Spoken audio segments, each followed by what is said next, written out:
자, 이제 예수님 기적 되돌아보기 5강 마지막 강입니다. 이제 요한복음에 생각진 이적의 두 번째 강인데요.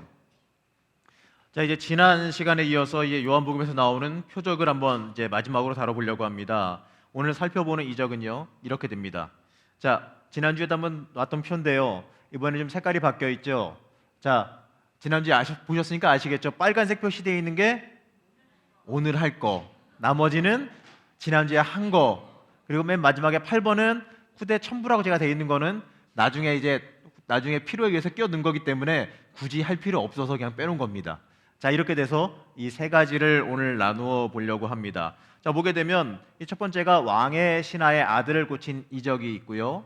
그 다음에 이 베데스다 연못에서의 치유하신 이적이 있습니다. 그리고 날 때부터 장예민 청년을 고친 이적, 이렇게 쓰니까 못 알아보시는 분들이 계시는데요. 이렇게 얘기하면 간단하죠. 실로암, 대충 아시겠죠? 실로암 연못의 기적이라고 보시면 됩니다. 자, 보게 되면 이제 말씀을 이제 한번 봉독해 보려고 그러는데요. 이제 왕의 신하의 아들을 고친 이적부터 보려고 합니다. 저와 같이 말씀부터 한 절 한 절 교독하도록 하겠습니다. 제가 먼저 봉독하겠습니다. 이틀이 지나매 예수께서 거기를 떠나 갈릴리로 가시며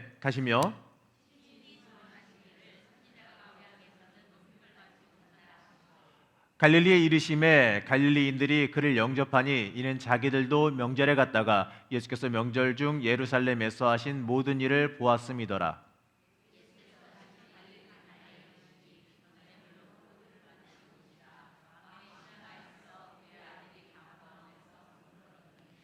그가 예수께서 유대로부터 갈릴리로 오셨다는 것을 듣고 가서 청하되 내려오셔서 내 아들의 병을 고쳐 주소서 하니 그가 거의 죽게 되었음이라.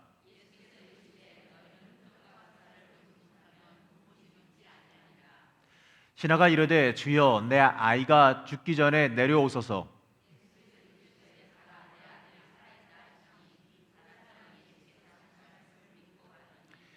내려가는 길에서 그 종들이 오다가 만나서 아이가 살아 있다 하거늘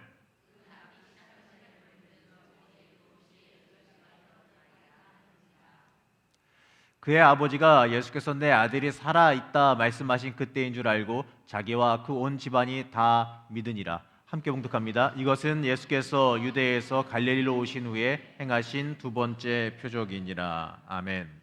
자, 요한은 이 이적 이야기를 말이죠, 예수님의 두 번째 표적으로 굳이 편집하여 소개하고 있습니다. 지난주에 다뤘죠. 지난주에 설명드린 대로 첫 번째 표적과 지금 다루는 그 표적 사이에는 틀림없이 다른 표적을 행하신 것을 다루고 있습니다. 그렇기 때문에 실제적으로 두 번째 표적이 아님은 지난주에 나눠서 다들 알고 계실 겁니다. 그러면 이 54절에서 일부러 이 두 번째 표적이란 말하는 특별한 이유가 있겠지요. 이 편집 분석적으로 살펴보려고 하면 우선 이 이야기가 편집되어져 있는 앞뒤의 문맥에 대해서 조금은 살펴봐야 되는데, 요한은 2장에서 예수님의 첫 번째 표적을 소개한 뒤에 이 3장에서 대표적인 유대인인 그 니고데모와 예수님의 만남을 소개하고 있습니다. 그리고 이 4장에서 대표적인 이 사마리아 여인과 예수님의 만남을 보여주게 되죠. 우물가의 여인 있지 않습니까? 만나게 해줍니다. 그리고 나서 여기에 대표적인 이방인과 예수님의 만남을 편집하고 있습니다. 이러한 문맥적인 설정을 통해 보게 되면 예수님이 유대인, 사마리아인 그리고 이방인까지도 골고루 만나서 모든 사람에게 구원 베푸시는 분으로 소개하려는 의도를 가지고 있다는 거죠. 약간 궁금해하실 텐데요. 지난주에는 영상을 보여드리면서 해서 굉장히 재밌게 했는데 오늘은 왜 영상이 없느냐 궁금할 수도 있겠는데요. 이건 여러분 이적에 따라 달려 있습니다. 왜 그러냐면 지난주에 있었던 이적은 어떻습니까? 스펙타클하죠. 그러다 보니까 아무래도 영화나 이런 거 만들 때 스펙타클하다 보니까 잘 만듭니다.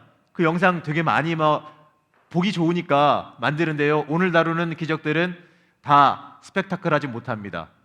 한마디로 연출상으로 보게 되면, 영화 연출상으로 보게 되면 별로 멋이 없다라는 거죠.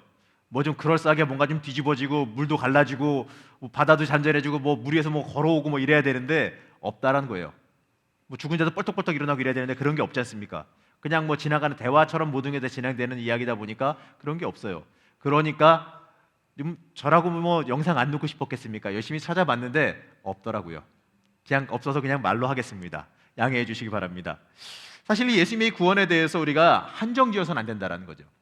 이 복음은 어느 특정한 한 사람에게만 해당되는 게 아닙니다. 이 복음은요 세계적이어야 되고 모든 인류에게 다 해당되는 겁니다. 테이아르드 샤르댕이라는 사람은 어떻게 말하냐면 우주적 예수 그리스도를 말해요. 예수님이 이 지구상에 있는 모든 것 구원하는 걸 넘어서서 예수 그리스도의 십자가의 은총은 온 우주를 구원할 정도로 거대한 은총이다라고 이야기를 하는 겁니다. 그렇기 때문에 이 요한의 편집적 의도가 바로 여기에 숨어 있다는 거죠. 예수님이 모든 사람에게 구별 없이 찾아오셔서 구원을 베푸시고 살리시는 분이라는 것을 소개하고 있습니다. 그리고 또 다른 한편으로 이 이적 이야기는 4장에서 우물가의 그 사마리아 여인의 이야기와 나란히 연결되어 있습니다. 자, 그리고 그 두 본문을 모두 믿음의 이야기, 이 믿음의 이야기로 바로 사마리아 여인의 믿음과 왕의 신하에 대한 믿음의 이야기로 의도해서 편집해 붙였다라는 거죠. 문맥적뿐만 아니라 내용적으로도 보게 되면 이 이적 이야기는 믿음의 이야기로밖에 부를 수가 없습니다. 그리고 오늘 말씀 가운데서도요, 믿었다. 이 믿었다라고 하는 그 동사가 무려 2번이나 반복되어지고 있습니다. 이 왕의 신하의 아들, 이 신하의 아들을 고친 이적은 말이죠, 이 예수님의 첫 번째 이적인 가나의 그 혼인잔치의 이적, 바로 물로 포도주를 만드신 그 이적과 같은 주제를 가졌다라는 거죠.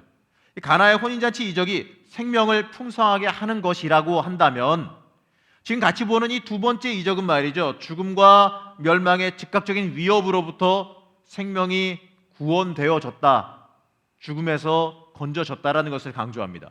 그렇기 때문에 이 이야기도 물론 생명이 중심 주제라는 거죠.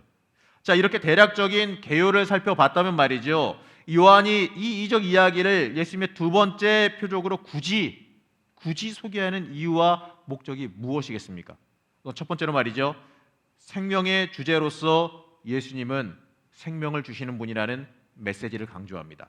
말씀 가운데 보게 되면 내 아들이 살리라, 이러한 문구가 무려 3번이나 비슷한 형태로 반복되어지고 있습니다. 이 반복은 강조죠. 그리고 의도적입니다. 그리스도의 말씀에 생명을 주는 능력, 주님이 하시는 그 말씀에 생명을 주관할 수 있는 능력이 있다는 걸 강조하는 역할을 하고 있어요. 이것은 5장 19절의 말씀에서 아주 명확하게 드러납니다. 말씀을 같이 보면은 이렇습니다. 화면 바꿔주시고요, 같이 봉독하겠습니다. 그러므로 예수께서 그들에게 이르시되 내가 진실로 진실로 너희에게 이르노니 아들이 아버지께서 하시는 일을 보지 않고는 아무것도 스스로 할 수 없나니 아버지께서 행하시는 그것을 아들도 그와 같이 행하니라. 바로 여기에서 말이죠, 이 생명을 주시기 원하는 아들이심을, 생명을 주관하시고 주시기 원하시는 아들이심을 강조하려고 하는데, 요한은 바로 이 부분을 통해서 예수님이 생명 주시는 분이라는 것을 강조하려고 합니다. 두 번째로요, 이 말씀에서 믿음, 뭐니 해도 중요한 건 믿음 아니겠습니까? 신앙인에게 가장 중요한 것은요, 믿음이라고 보거든요. 믿음이 있어야 순종도 있고, 믿음이 있어야 우리가 변화도 되어지고, 믿음이 있어야 우리가 하나님 앞에 따라갈 수 있는 거 아니겠습니까? 이 중요한 믿음의 중요성을 강조하고 있습니다. 이 첫 번째 이적인 갈릴리 가나의 표적에서도 2장 11절에서 제자들이 그를 믿었습니다. 이렇게 믿음에 대해서 언급하고 있어요. 두 번째 이 가버나움의 표적에서도 말이죠, 왕의 신하의 믿음이 다시 강조됩니다. 4장 50절 말씀에 보게 되면 예수께서 가라사대 가라 내 아들이 살았다 하신데 그 사람이 예수의 하신 말씀을 믿고 가더니. 참 대단한 믿음 아니겠습니까? 예수님께서 따라오지도 않고 뭐 한 것도 아니고 그냥 말로 명하십니다. 네 아들 나았으니까 가. 그 얘기 듣고 네 알겠습니다 하고 돌아서서 가는 믿음은요, 정말 대단한 믿음입니다.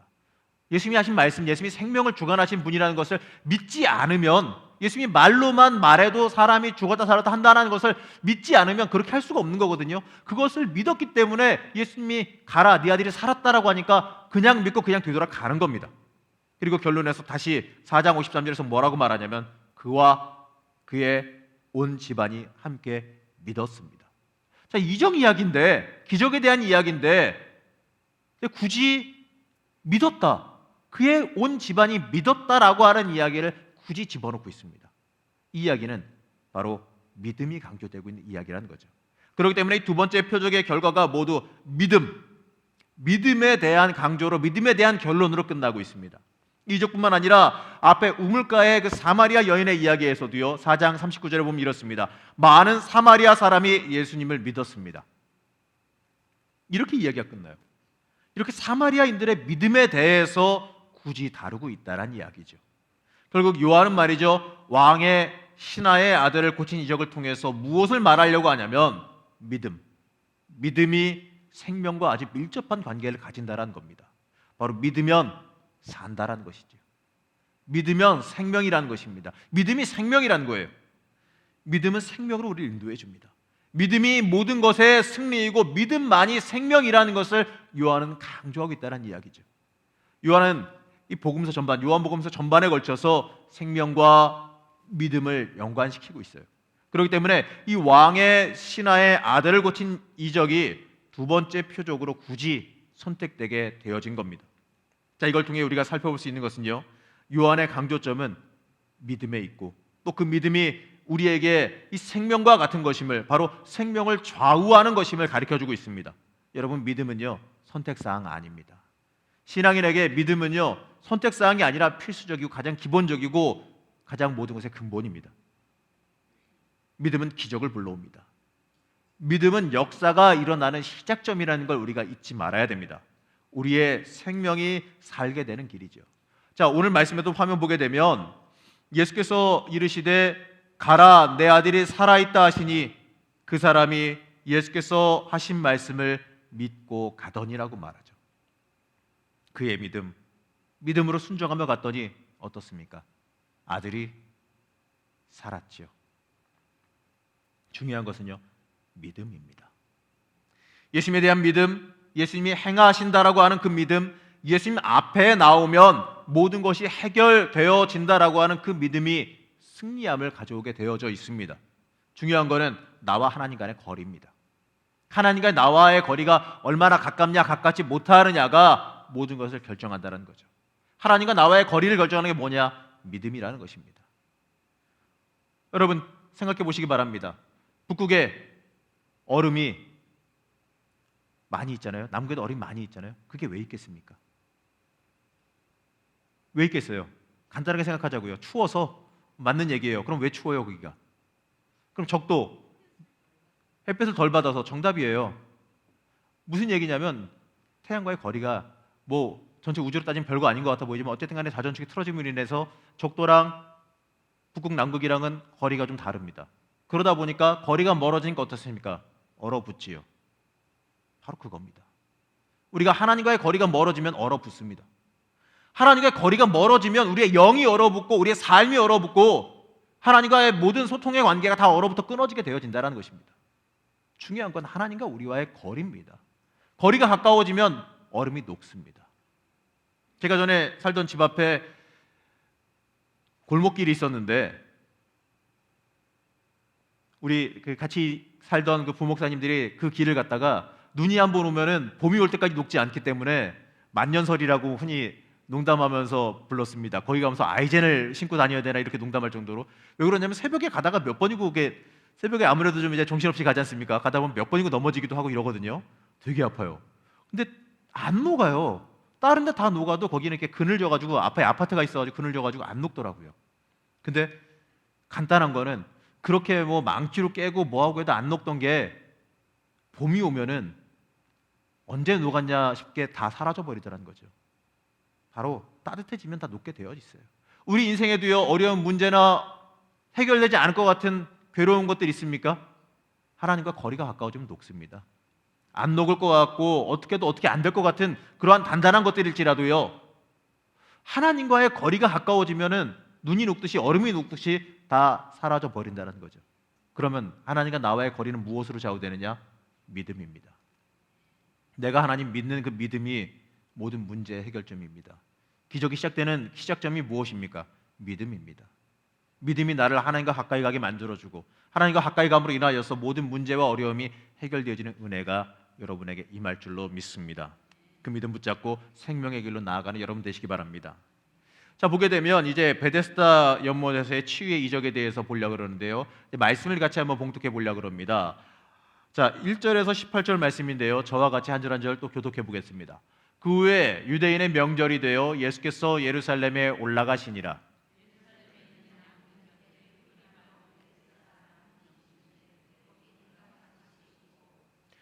그 안에 많은 병자, 맹인, 다리 저는 사람, 혈기 마른 사람들이 누워 물의 움직임을 기다리니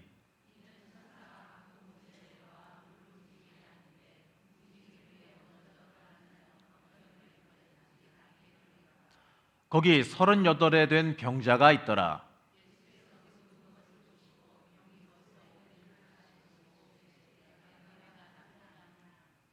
병자가 대답하되 주여 물이 움직일 때에 나를 못에 넣어주는 사람이 없어 내가 가는 동안에 다른 사람이 먼저 내려가나이다.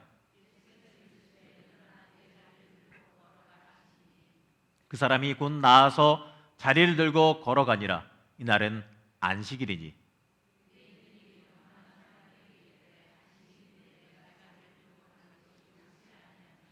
대답하되 나를 낫게 한 그가 자리를 들고 걸어가라 하더라 하니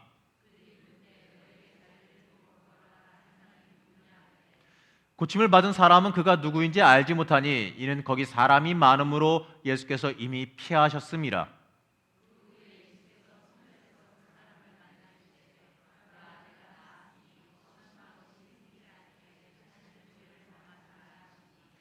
그 사람이 유대인들에게 가서 자기를 고친 이는 예수라 하니라.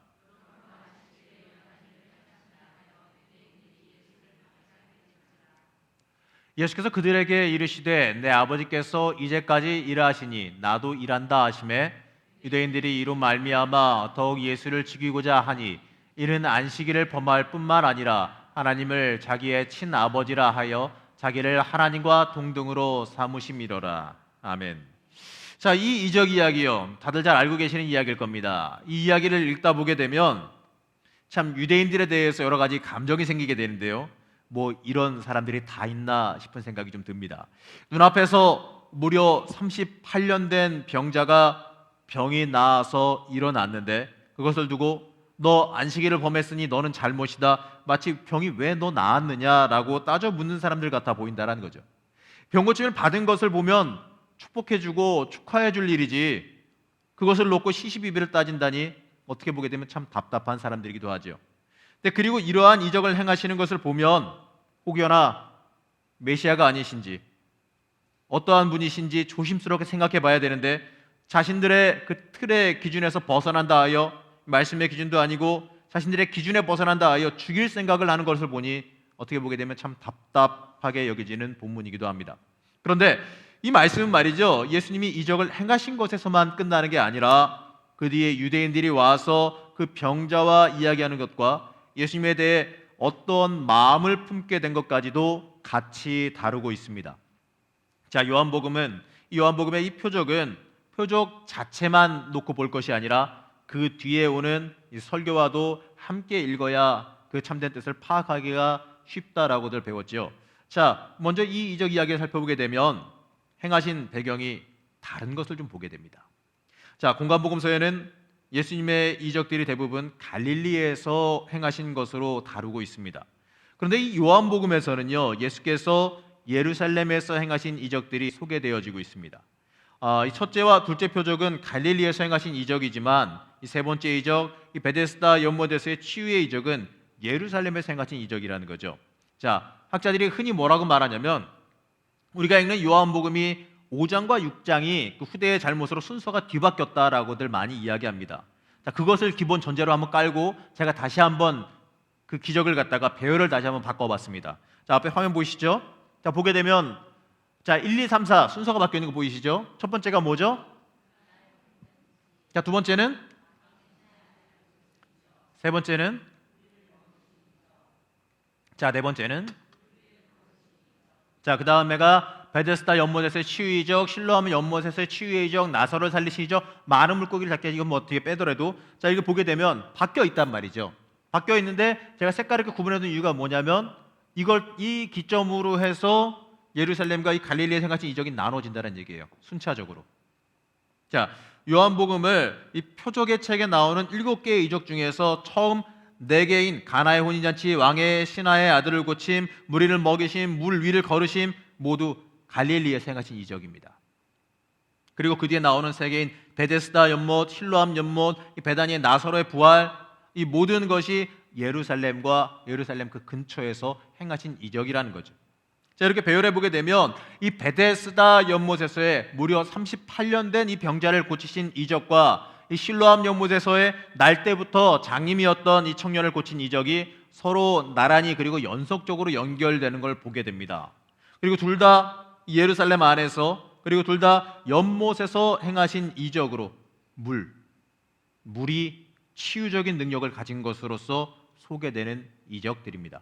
자, 그리고 둘 다 언제 행해졌냐면 안식일에 행해졌다는 이적에서는 공통점이 있어요. 자, 이렇게 공통점이 있으면은 우연일까요? 의도적일까요? 의도적일 가능성이 많겠죠. 편집의 의도성, 그리고 굳이 다루려고 하는 메시지가 그 안에 숨어 있을 가능성이 많다는 겁니다. 자, 그러면 요한이 굳이 이렇게 배열해서 하려고 했던 메시지가 뭐냐, 왜 저렇게 했느냐가 중요한데, 자, 이 이적이 예루살렘에서, 그것도 안식일에 행해진 것이라는 점에서 요한복음 저자는 유대교와 관련해서 뭔가 좀 얘기하려는 것처럼 보여요. 우선 이 이적을 구약 본문의 대치, 요한복음은 이게 대치에 대한 게 많이 있어요. 구약에 대한 것을 대치시켜서 하는 건데, 이것도 마찬가지로 구약에서 나오는 본문을 대치하기 위해서 기록됐다는 걸 볼 수 있게 됩니다. 자, 38년 된 이 사람의 병은 전승되어져 내려오는 치유 전성을 구성했다라기보다는 신명기 2장 14절, 신명기 2장 14절에 대한 암시일 가능성이 많다라는 거죠. 말씀 한번 같이 봉독해 보겠습니다. 시작.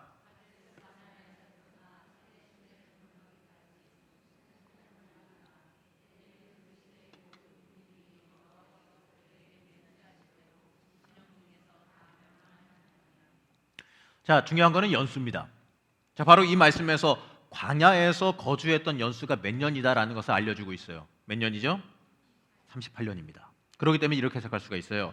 38년 동안 움직이지 못하다가 예수님을 통해서 자유롭게 움직일 수 있게 건강을 회복한, 그러나 예수님에게 감사하지 않고 오히려 이 모세의 제자들과 함께 예수를 알지도 믿지도 않은 이 병든 사람은 율법에 얽매인 사람으로 이해되어집니다. 이렇게 볼 때에 예수님이 그 사람에게 말씀하셨던 이 경고가 의미를 지니게 되는데요, 바로 5장 14절 말씀이죠. 함께 봉독합니다. 그에 예수께서 성전에서 그 사람을 만나 이르시되 보라, 내가 나았으니 더 심한 것이 생기지 않게 다시는 죄를 범하지 말라 하시니. 자, 율법의 멍에로부터 해방시키기를 원하셨던 예수님으로부터 이 유대교를 분리시킴으로 인해서 유대교가 심판에 넘겨지게 된다라고 하는 거죠. 바로 유대교 사람들이 치유받은 자에게 율법에 관한 것을 강요하고 난 뒤에 예수님께서 그에게 나타나셔서 경고하심을 볼 때에 알게 됩니다. 바로 율법에 빠져서 본질을 보지 못하는 죄악에서 벗어나라라고 경고하고 계시는 거죠. 여러분, 중요한 것은요, 본질입니다. 세상의 다른 것들이 아니라 바로 온전히 주님을 바라보는 본질을 우리가 붙잡을 수 있어야 한다라는 거죠. 그리고 오늘 이 말씀에 대해서 일종의 알레고리적 해석, 바로 은유적인 해석을 하는 해석을 보게 되는데요, 살펴보면 이렇습니다. 이야기에 나오는 이 병자는 이스라엘 백성을 나타냅니다. 그리고 38년은 이스라엘 백성들이 광야에서 방랑하며 고통당하던 것을 의미합니다.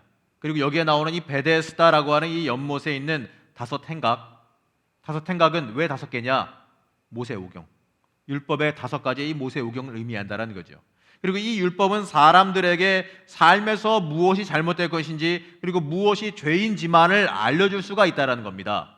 다섯 행각처럼 율법은 병든 자들, 그리고 도덕적으로 이 죄인인 줄 알면서 아무것도 할 수 없는 사람들의 그저 피난처일 뿐이라는 거죠. 그걸 통해서 병고침이나 죄사함을 받을 수가 없다라는 겁니다. 이 진정한 의미에서 이 병고침과 이 죄사함은 말이죠, 오직 예수 그리스도를 통해서만 가능한 거죠. 이러한 의미에서 이 베데스다 연못의 물은 사람들이 자신의 죄악된 과거를 모두 청산하고 새로운 생활을 시작할 수 있게 해주는 세례의 물을 상징한다라고 합니다. 더구나 이 베데스다 연못과 실로암 연못이 당시의 이 초대 기독교의 이 세례가 베풀어지던 곳이라면, 그렇다면 이 예수님이 물과 관련해서 이 병을 치유하시고 동시에 이 죄를 사하시는 이 이적 이야기는 틀림없이 이 세례라고 하는 맥락에서 기록됐다는 거죠. 자, 요한은 여기에서 예수 그리스도를 통해서 이 죄 사함을 얻게 되는 이 세례의 물, 여기에 관점을 뒀다는 겁니다. 바로 이 세례의 행동 가운데에 죄 사함의 기적이 일어났기 때문에 그렇습니다. 자, 세례에서도 그리스도의 치료의 이적도 계속되어집니다. 예수님은 병 고침 받은 사람에게 뭐라고 말씀하시냐면 더 심한 것이 생기지 않게 다시는 죄를 짓지 말라라고 강조하시는데, 이 초대 교회 안에서 이 세례 가운데 얻어지는 이 죄사함에는요 다시 죄를 짓지 말아야 된다라고 하는 요청이 포함되어 있다고 합니다. 그렇기 때문에 이 세례 받은 후에 지은 죄는 더 악한 결과를 가져온다라는 것을 기억하게 만들어준다라는 거죠. 자, 이 이적을 해석하면서 또 다른 중요한 키포인트는요, 안식일이죠. 안식일. 왜 하필이면 안식일 이걸 갖다가 굳이 집어넣느냐 이 얘기입니다. 이 이적이 일어나는 날이 안식일이고 또 이 이적 이야기 뒤에 뒤따라 안식일 논쟁이 나오고 있기 때문에 그렇습니다. 자, 이 이적은 사실 안식일과는 아무런 관련이 없을 수도 있습니다. 하지만 요한의 의도에 의해서 일부러 의도적으로 안식일이라고 하는 것을 갖다가 집어넣었다라는 거죠.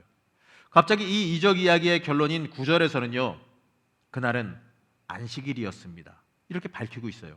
그리고 또 뒤에 나오는 안식일 논쟁, 여기서도요 이적 이야기 자체에서는 이 본질적인 내용을 담고 있지 않습니다. 오히려 요한에게 이 안식일 논쟁을 위해서 이 이적 이야기를 서론으로 좀 첨가한 거 아니냐라는 생각이 든다라는 거죠. 그리고 요한은 이 이적 이야기를 다 소개한 뒤에 마지막 구절에서 뭐라고 말하냐면 안식일이다 이렇게 밝히는데, 공간복음서들은 안식일 이적의 경우 그날이 안식일이라는 사실을 갖다가 이야기 끝이 아니라 시작할 때 밝힌다는 거죠. 자, 요한은 이 안식일 주제를 첨가함으로 인해서 예수님은 유대교의 일반적인 상식에도 불구하고 초월해서 안식일에도 자비의 행동을 베푸시는 분임을 강조하려고 합니다. 그래서 이 모세의 이름도 베세다의 뜻이 뭔지 아십니까? 자비의 집이란 뜻이에요. 이 자비의 집이란 뜻을 일부러 집어넣었다라고 하는 것이죠. 자, 5장 17절에서 뭐라고 말하냐면 내 아버지께서 지금도 일하시니 나도 일한다 이렇게 말씀하시거든요. 이 말에서도 알 수 있듯이 이 요한은 이 기적의 이야기를 통해서 예수님은 안식일보다 크신 분, 하나님과 똑같이 일하시는 분임을 갖다가 스스로 강조하고 계십니다. 요한에게 있어서 이 이적 이야기는 이 말씀이 세례를 의미하던 이 안식일 논쟁이던 간에 유대교에 대한 논증적인 의미를 가지고 있다는 거죠. 이 세례적 의미일 경우에 요한은 오직 예수님만이 유대교의 그 율법이나 다른 종교적 실행이 줄 수 없는 진정한 의미의 병고침과 죄사함을 주실 수 있는 분임을 강조하고 있습니다. 그리고 안식일 논쟁의 경우는요, 요한은 오직 예수님만이 이 안식일에도 하나님처럼 일하시는 분, 그리고 자비의 행동을 베푸시는 분이라는 것을 강조하라고 합니다. 이 이적을 통해서 보는 것은요, 오직 예수님만이라는 거죠. 오직 예수님만이 모든 걸 할 수 있는 분이라는 것을 우리가 봐야 한다는 겁니다. 그럴 때에 우리가 이 땅에서 가치 있는 존재로서 살아갈 수가 있게 되어진다는 것을 우리가 읽어야 되는 것이지요. 자, 보게 되면 이제 6번째 이적인데 맹인으로 태어난 이 청년을 고친 이적입니다. 화면 빨리 바꿔주셨네요. 집어넣어 주세요. 자, 이 이적은요 바로 이 실로암 모세 이적으로 유명한 이 이야기는 이제 8장과 10장의 신학적 주제와 굉장히 밀접하게 연관됩니다. 요한은 말이죠 8장 12절에서 예수님을 세상의 빛 이렇게 강조한 뒤에 이 9장에 와서는 예수님이 맹인의 눈을 뜨게 해주셔서 세상의 빛을 보게 해주신 이야기를 소개합니다. 그래서 이 8장의 신학적인 주제를 이 9장에서 계속 이어져 가고 있지요. 그래서 9장에서는 눈을 뜬 맹인이 예수님을 하늘로부터 오신 분, 그리고 주님 이렇게 고백합니다. 그러므로서 요한은 10장에서 예수님이 하나님과 한 분이시다라고 하는 것을 선포하기 위한 준비 작업을 미리 하고 있다는 거죠. 자, 요한복음은 이 기록한 저자에게 예수님을 하나님 또는 하나님의 아들이라고 고백할 수 있는 사람은 영적인 눈을 뜬 사람이다, 이것을 고백하려고 합니다. 그렇기 때문에 오늘 보는 이 이적의 이야기, 이 마가복음에서 예수님이 이 베데스다의 장님 눈을 고쳐신 후에 예수님에 대한 이 베드로의 신앙 고백이 나오는 것과 굉장히 유사한 구성을 가지고 있어요. 자, 요한이 여기서 전하는 이 이적 이야기는요, 육체적으로 감긴 눈을 뜨게 해주는 이야기이기도 하지만 나중에는 영적으로 감긴 눈에 대한 이야기로서 발전이 되는 걸 보게 됩니다. 자, 이걸 보게 되면은 전 이걸 갖다가 9장을 갖다가 총 7막으로 제가 구성해서 드라마처럼 한번 이 막을 한번 구성을 해봤는데요. 어떻게 보면 이 미니 드라마 같은 구성을 좀 가지고 있다라는 거죠. 자, 화면 바꿔주시고요. 이제 한번 살펴보도록 하겠습니다. 자, 이 1막인데요.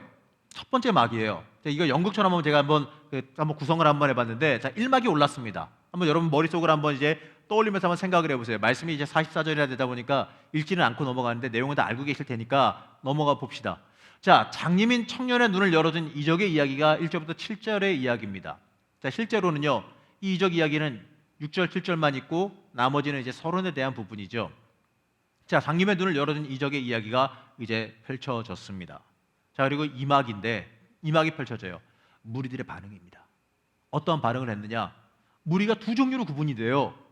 눈뜬 청년을 이 장님의 청년과 같은 인물로 보는 사람과 다른 사람으로 보는 사람으로 나뉜다라는 거죠.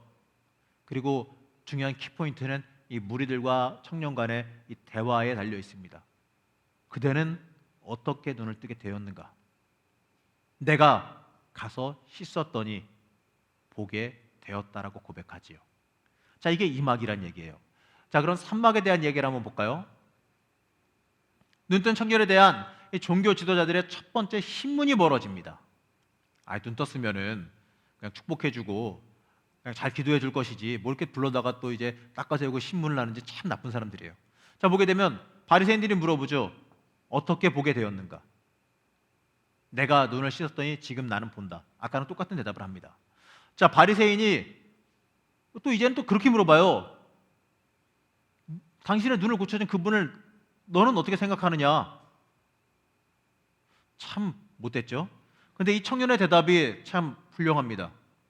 자, 이제부터 시작이라고 보시면 돼요. 그는 예언자다. 자, 예수님을 예언자로 이 청년이 고백하고 있습니다. 자, 이제 사막입니다. 자, 이제 또 이 청년이 또 추궁을 당해요. 이 믿지 않는 유대인들이 이 청년을 불러다가 또 다시 추궁합니다. 그 부모를 추궁한다는 거죠. 당신의 아들이 지금 어떻게 보게 되었느냐? 말해봐라. 그러니까 부모가 이렇게 얘기해요. 다 큰 사람이니까 가서 그에게 물어봐라. 어떻게 보게 되면 좀 피해가는 이야기이기도 하죠. 어쨌든 간에 이렇게 또 이 내용이 진행되어져 갑니다. 자, 5막이에요. 자, 눈뜬 청년에 대해서 종교 지도자들이 또 불러다가 또 신문해요. 바리새인이 물어봅니다. 너의 눈을 고쳐준 그 사람 죄인 아니냐? 이유는 간단합니다. 안식일을 범했기 때문에. 아니, 안식일의 의미가 참 답답한 게 안식일의 의미는요, 생명을 살리기 위한 의미이기도 하지만 예배 드리지 못하는 상황에 처한 자들을 갖다가 예배 드릴 수 있도록 모든 상황과 여건을 만들어주는 데 목적이 있는데, 그리고 또 하나님 앞에 온전히 순전하게 예배 드리게 하는 데 목적이 있는데, 도대체 사람 살리는 거 가지고 누구 고쳤다고 하는 인해서 그걸 갖다가 안식일을 범했다라고 이야기하는 거 도대체 뭐냐는 얘기죠. 보게 되면 저 청년이 눈이 멀어 있고 거기에 가 있는데 그 안식일을 갖다가 온전히 지킬 수 있겠습니까? 못 지킵니다. 근데 그 상황 속에서 그의 눈을 열어 보여주는 것은 그가 오히려 안식일을 지킬 수 있는 자로 정결하게 회복시켜주는 역사가 일어난 건데, 그거는 보지 못하고 왜 그때 눈 고쳐줬느냐라고 그냥 문자적인 해석만 하면서 공격하고 있는 저 모습은 참 악한 모습일 수밖에 없죠. 어쨌든 간에 안식일을 범했기 때문에 그 사람은 죄인이다라고 이야기합니다. 그러자 청년이 이렇게 고백하죠. 나는 그 사람이 죄인인지는 모른다.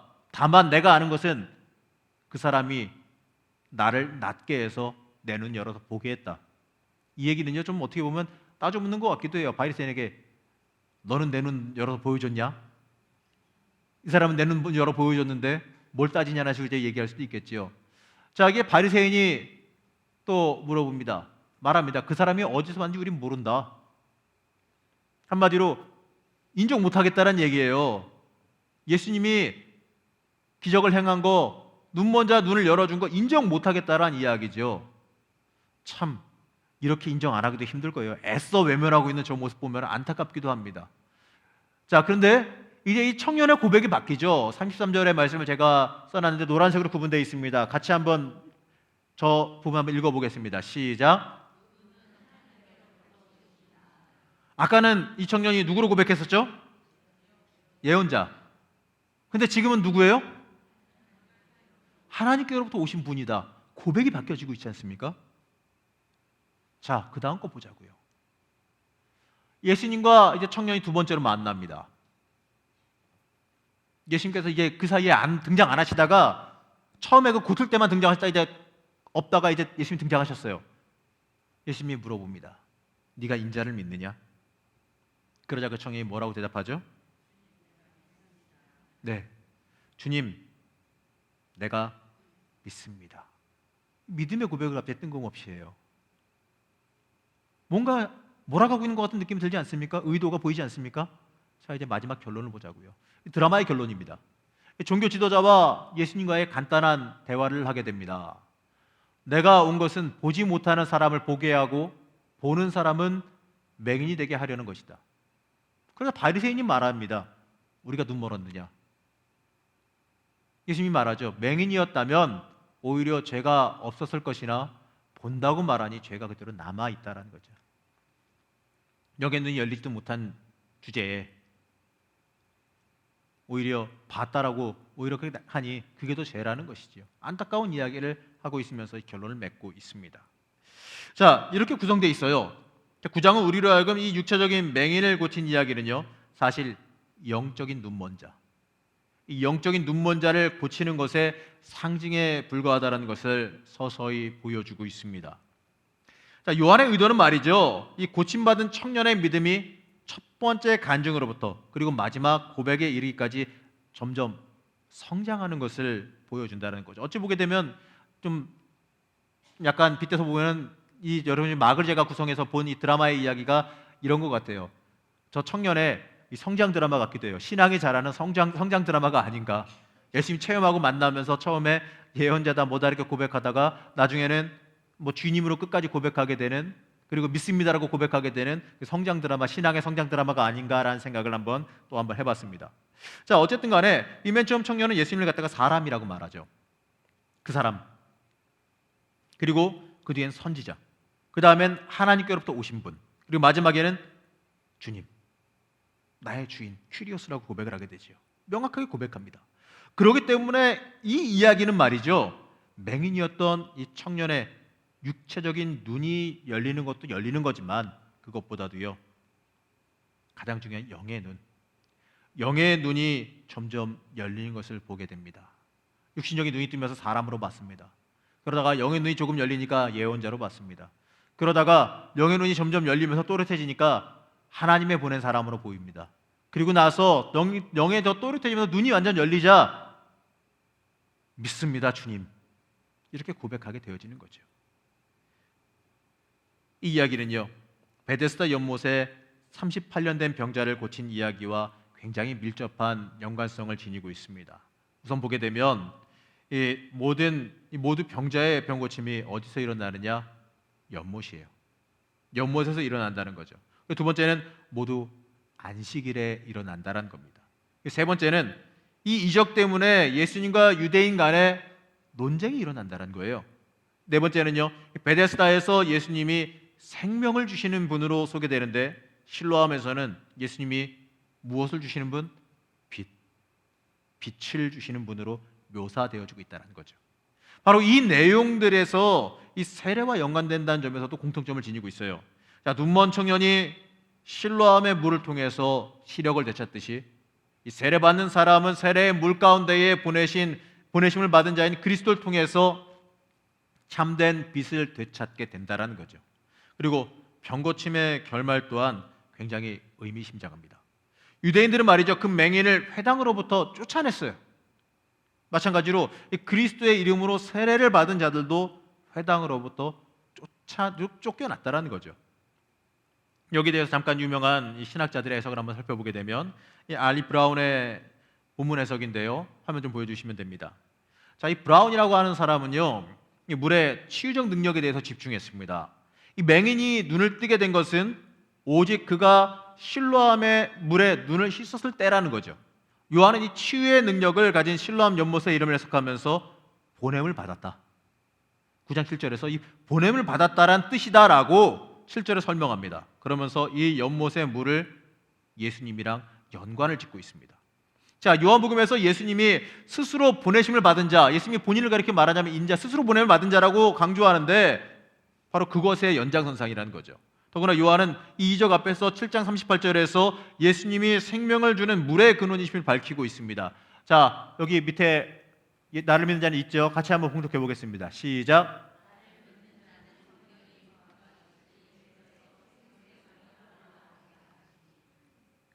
자, 요한의 말씀 가운데에 그 맹인이 태어날 때부터 장님이 되었다, 이걸 강조하고 있어요.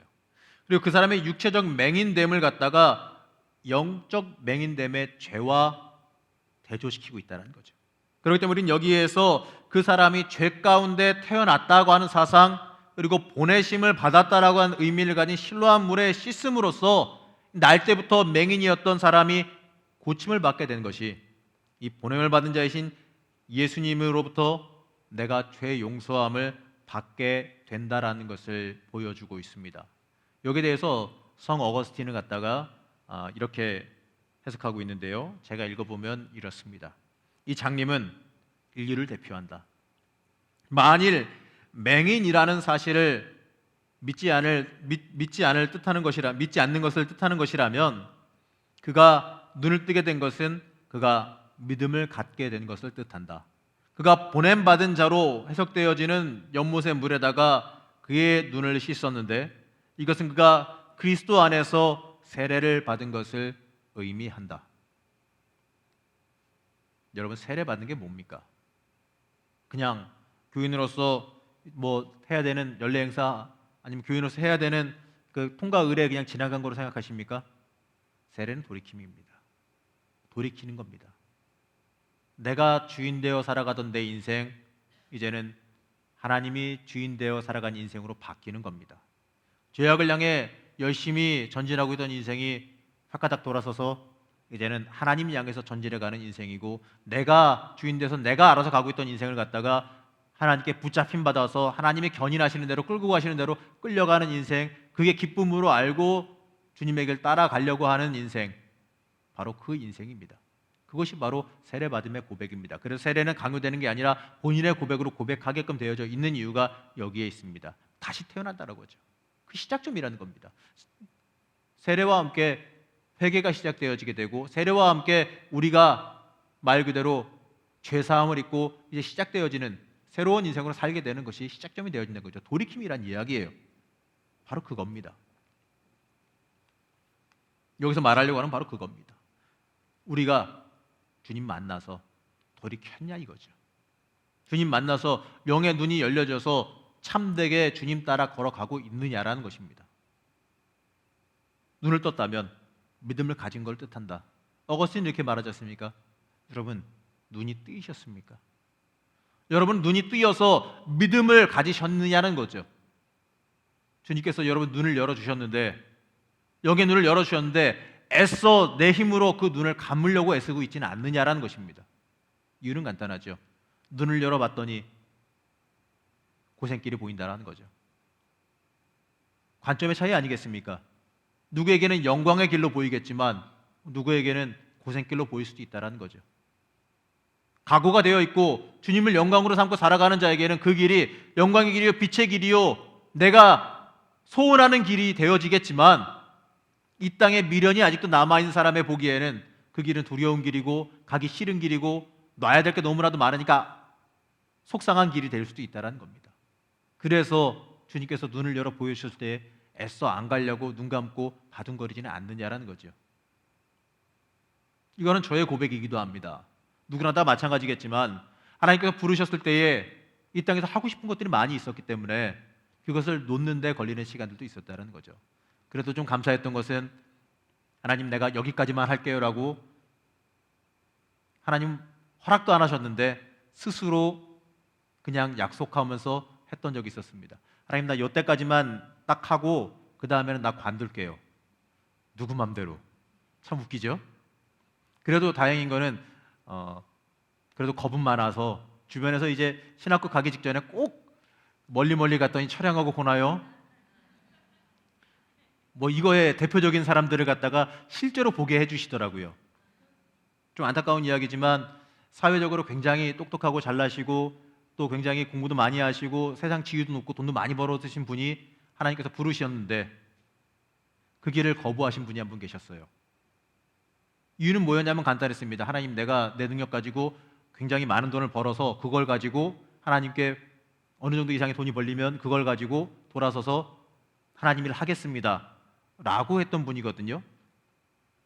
근데 거기에 대한 하나님의 응답은 까불지 말고 시킨 대로 해라였습니다. 근데 그분이 끝까지 그렇게 안 갔어요. 그분의 워낙 능력이 뛰어난 분이니까 많이 벌었습니다. 진짜 그 돈 다 벌었습니다. 그런데 끝까지 순종하지 않으니까 하나님께서 어떤 일을 하셨냐면 그 아내를 치셨습니다. 아내를 치셔서 그냥 식물인간 만들어 보셨어요. 아무 이유도 없었어요. 그냥 어느 날 아침에 자고 일어났더니 그렇게 돼버렸어요. 그리고 나서 그분이 그때부터 모든 것 다 버리고 하나님 앞에 가서 활동을 하시는 거죠. 근데 제가 아는 분은 아니고 우연치 않게 부모님 손에 끌려서 기도원 집회에 따라갔다가 그 간증을 듣게 된 겁니다. 마침 집회 오셨던 분 얘기 듣고 그 얘기 듣고서 뜨거워라, 큰일 났네, 이러한 일을 한번 겪게 됐죠. 그리고 나서 그래도 그래서 그 다음에 연기나 이런 거 하겠다라고 했던 거 싹 다 접어버리고 신학교 바로 갈게요. 그리고 그냥 무조건 신학교 갔어요. 무조건 갔어요. 심지어 나중에 성적이 굉장히 잘 나와서 이제 좀 더 좋은 학교를 갈 수 있는데도 불구하고 찍어준 게 감신대였기 때문에 무조건 갔습니다. 담임 선생님과 나중에 싸웠습니다. 그 점수면 더 좋은 데 갈 수 있는데 안 된다고, 무조건 가야 된다고 해서 무조건 갔어요. 난 살아야 되니까. 그리고 나면서 이제 하나님과 뒷거래를 했죠. 이때까지만, 대학교 졸업할 때까지만 음악하겠습니다. 대답은 안 하시더라고요. 대답은 안 하시길래 긍정으로 생각하고 그렇게 했죠. 그리고 나면서 대학교 졸업함과 동시에 진짜 그만뒀습니다. 대학원 들어가면서 관뒀습니다. 안 해. 진짜 관뒀어요. 하루에 8시간, 10시간씩 연습하던 거 그 뒤부터는 만지지도 않고, 심지어 잠깐 취미 삼아서 한 1, 20분 잠깐 만지다가 내려놓고 끝이에요. 연습 제대로 안 해요. 왜 그냥 겁나서. 약속이니까요. 근데 참 그래도 참아주셨던 것 같아요. 어쨌든 간에 그리고 나서 딱 그만두고 났더니 목회기를 열어주시더라고요. 저 때까지는 대학원 다니면서, 제 바로 아래 학번부터는 안 돼요. 저 때부터는 대학원 다니면서 목회가 가능했습니다. 국역과 과정이라서 어쨌든 간에 그랬습니다. 그래도 자리가 어디 쉽게 납니까? 근데 연락이 오더라고요. 대학원 다니고 있는데 선배한테 연락이 왔습니다. 너 개척할래? 참 무식하면 용감하다고요. 그 얘기 듣고서 어딘지도 모르고 생전 처음 듣던데, 그 음성이라고 하는 시골에서, 저는 음성이라는 데 생전 처음 들었거든요. 그때 거기에서 연락이 왔습니다. 교회 자리가 있는데 개척할래? 그 있는 자리도 아니고 없는 자리 개척할래인데 그 얘기 듣고 네. 너 언제 올래? 언제 갈까요? 그냥 밤에 받았거든요. 내일 아침에 올래? 네. 그리고 내려가서 그냥 일사천리로 교회 개척했습니다. 지금 보면 눈이 뭐가 뒤집혔던 것 같아요. 근데 은혜죠. 어쨌든 간에 그러면서 하나님 길 따라가면서 살아갔다라는 거죠. 그 다음에 여러 가지 우여곡절이 많았습니다만 그건 또 나중에 할 얘기가 있겠죠. 어쨌든 간에 이 중요한 이야기는 하나님 앞에 내가 영의 눈이 열려서 순종하고 따라갈 수 있느냐 없느냐라는 얘기예요. 눈이 열려 보이면은요, 두 가지가 함께 보인다는 얘기예요. 긍정적인 것도 물론 하나님의 길도 보이겠지만 인간적인 마음, 내가 사람인데 안 보이겠습니까? 미련이 남는다는 거죠. 근데 그때 과감히 끊어버릴 수 있어야 되는 게 우리가 가야 될 길이라는 겁니다. 하나님께서 눈을 열어 보여주십니다. 여러분의 눈도 열어 보여주실 겁니다. 내가 애써 눈을 감던 모른 척을 하던 어쨌든 간에 우리의 눈을 틀림없이 열어 보여주십니다. 그러면 그때 어떻게 해야겠습니까? 눈을 열어 보여주시면 그때는 순종해야 됩니다. 눈을 열어 보여주시면 여러분 본능적으로 아실 겁니다. 어디를 따라가야 될지.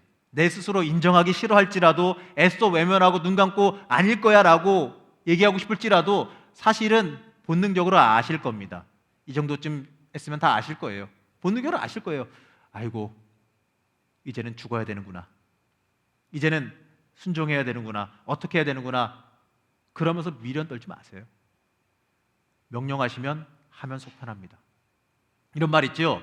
엎어놓고 믿으면 속 편하다고. 엎어놓고 따라가 보세요. 하나님이 여러분 인도하시는 그 길은 복된 길입니다. 지금 내 머릿속으로 굳이 따지지 마세요. 세상적으로는 계산해야죠. 밥 먹고 살아가야 되니까, 돈 벌어야 되니까 계산해야죠. 계산하면서 살아야죠. 이득 다 따지면 살아야죠. 그런데 하나님 앞에서 머리 쓰지 마세요. 하나님 앞에서 굳이 계산하고 머리 쓰지 마세요. 그것만큼 미련한 게 없어요. 알아서 하나님이 복되게 안 하실까? 하나님 앞에서 괜히 수 쓰고 머리 쓰면 그건 망합니다.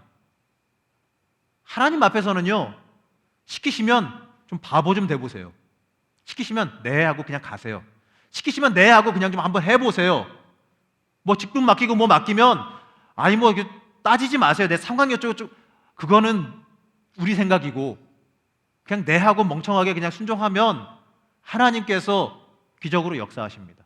상황 바꿔주세요. 물질적인 상황 어려움 뭘 걱정하십니까? 다 하나님 건데.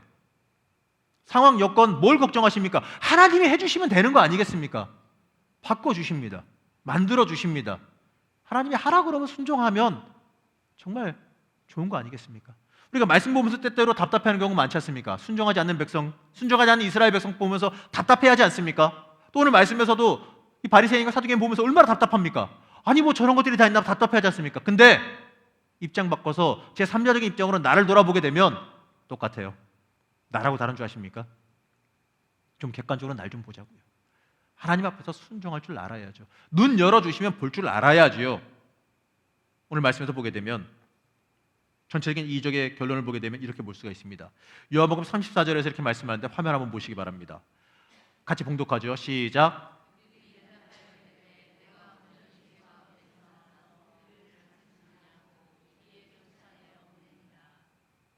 무슨 이야기냐면요, 회당에서 쫓겨나는 이야기입니다. 맹인의 예를 통해서 당시의 기독교인들에게 무엇을 권면하냐면 그래 쫓겨나라. 회당에서 쫓겨난다는 건 유대인에게 굉장히 큰 의미입니다. 삶의 기반을 잃어버린다는 것도 똑같습니다. 각오하라는 이야기죠. 그래 쫓겨나라. 그게 널 죽이지 않는다. 하나님이 책임 안 지시겠느냐? 걱정 마라. 신앙으로 믿음으로 붙잡고 세상과 단절되는 한이 있더라도 하나님이 원하시는 길, 하나님의 그 복음의 길, 의의 길 따라가라. 나머지는 하나님이 기적으로 역사하신다. 바로 이 이야기입니다. 그리고 그 뒤에 나오는 말씀에서 드러나듯이 예수님은 그러한 사람을 찾아가실 뿐만 아니라 그 사람들만이 진정으로 주님 제가 믿습니다라고 온전히 신앙 고백할 수 있는 주의 자녀가 되기 때문에 그러합니다.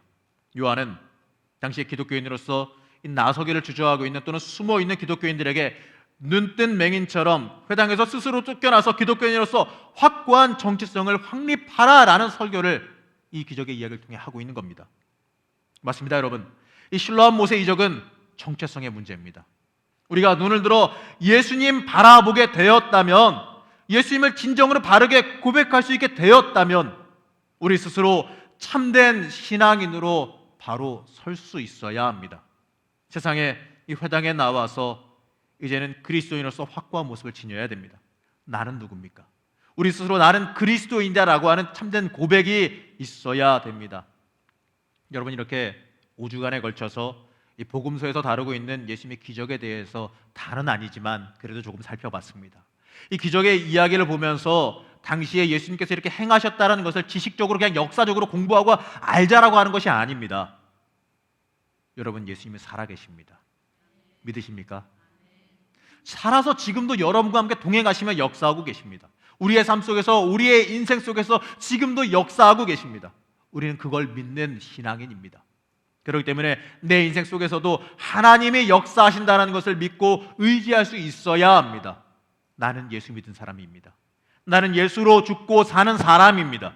그 고백이 우리의 인생에 확실하게 확고하게 서 있어야 합니다. 그럴 때에 우리는 세상 앞에서 강력한 하나님의 능력으로 서게 됨을 고백하시기 바랍니다. 기적의 사람, 기적의 신앙인, 우리의 하나님의 능력으로 싸우는 사람들 되기를 소망하며 이 땅에서 승리하며 살아가는 여러분들 되시기를 바랍니다.